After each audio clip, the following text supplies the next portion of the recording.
Hello, xin chào các bạn đã quay trở lại với kênh YouTube Review 5 phút. Trong Phàm Nhân Tu Tiên, xét riêng tại Thiên Nam, nữ tu thường chia làm hai kiểu, một là mỹ nhân dùng nhan sắc để tu luyện, hai là thiên kiêu dựa vào thiên phú mà thăng tiến. Thế nhưng, Tống Ngọc, một nữ tu không sở hữu thiên tư xuất chúng, cũng chẳng có kỷ ngụ nghịch thiên, lại trở thành một ngoại lệ đáng để nhắc đến.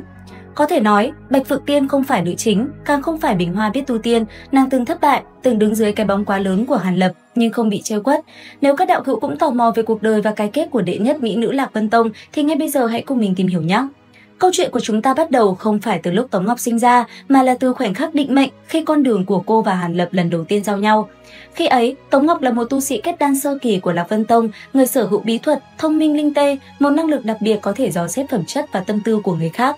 Với trọng trách này, nàng được giao nhiệm vụ đánh giá hai đệ tử luyện khí kỳ vừa vượt qua vòng sơ loại để tham gia thi kiếm đại hội.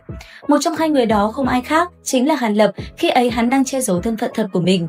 Lúc bấy giờ, với sự tự tin vào bí thuật của tông môn, Tống Ngọc đã cố gắng dò xét hắn, nhưng nàng đã thất bại.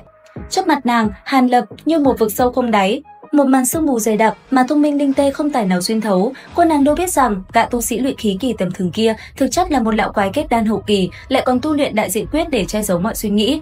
Bí thuật của một kết đan sơ kỳ như cô làm sao có thể sánh được. Tuy thất bại với Hàn Lập, Tống Ngọc vẫn hoàn thành nhiệm vụ khi phát hiện ra ý đồ xấu của Đỗ Đông, nhưng hạt giống của sự hoài nghi về năng lực bản thân và một dấu hỏi khổng lồ về thân phận của Hàn Lập đã được gieo vào lòng cô từ ngày hôm đó. Sau khi dẫn dắt các đệ tử tham gia đại hội và giải quyết xong biến cố với gián điệp, Bạch Phượng Tiên trở về tông môn, mang theo nỗi thắc mắc khôn nguôi. Thời gian thấm thoát thôi đưa, 20 năm trôi qua, Tống Ngọc lúc này đã là phong chủ với địa vị vững chắc. Một ngày nọ, dị tượng kinh người xuất hiện tại dược viên của Hàn Lập trong dãy núi Lạc Vân. Là một người có trách nhiệm, nàng lập tức đến điều tra. Qua lời của đồng môn, Tống Ngọc biết rằng đây là hiện tượng của một tu sĩ đang đột phá để kết thành Nguyên Anh.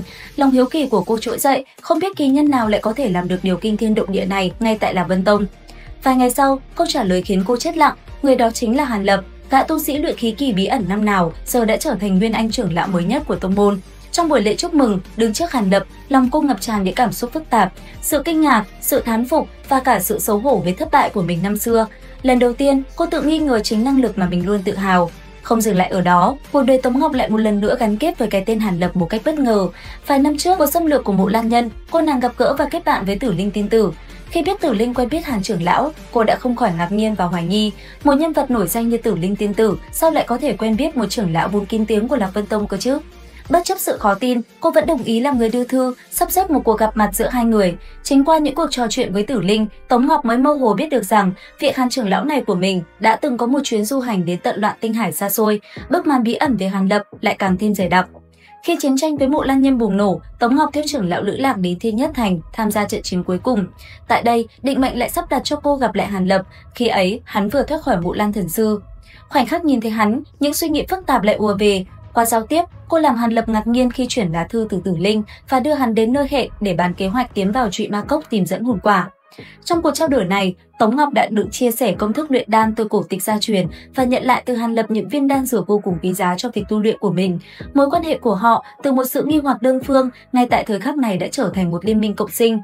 Để chuẩn bị cho trận chiến, Tống Ngọc được giao nhiệm vụ chăm sóc cho Hàn Lập, nàng trở thành phụ tá của hắn trong thời gian hắn bế quan.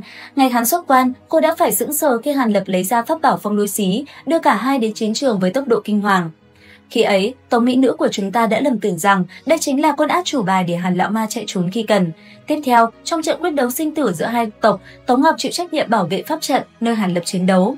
Nhưng Mộ Lan Nhân đã giăng bẫy, khi vô số huyết sắc quang cháo được dựng lên để giam cầm các tu sĩ Nguyên Anh, cô buộc phải tuân theo mệnh lệnh của Nhật Chiếu chân nhân mà từ bỏ nhiệm vụ.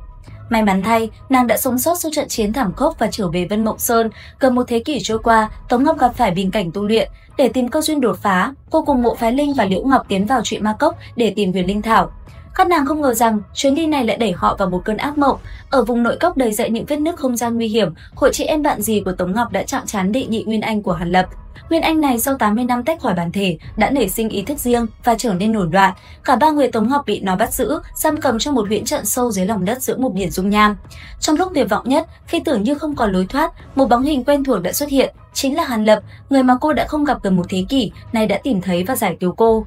Cú sốc lần này còn lớn hơn tất cả những lần trước cộng lại. Hàn Lập lúc này đã là một đại tu sĩ Nguyên Anh hậu kỳ, một trong những tồn tại đỉnh cao nhất của toàn cõi Thiên Nam.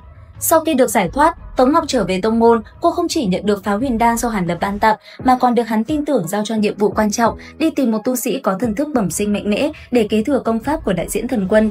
Có thể nói, sự tin tưởng này như một lời khẳng định, xóa tan đi sự tự tin năm xưa của Tống Ngọc. Hơn 100 năm sau, Bạch Phượng Tiên đã không phụ sự kỳ vọng. Cô tìm được Thạch Kiên, người được Hàn Lập thu nhận làm đệ tử, và trong khoảng thời gian đó, nhờ vào cơ duyên và sự nỗ lực không ngừng, Tống Ngọc cũng đã tự mình đột phá, chính thức bước vào hàng ngũ tu sĩ Nguyên Anh. Đó cũng là cái kết cho đệ nhất mỹ nhân Lạc Vân Tông. Các bạn có yêu thích nhân vật này không? Comment ý kiến dưới phần bình luận cho mình biết với nhé. Bây giờ thì xin chào và hẹn gặp lại!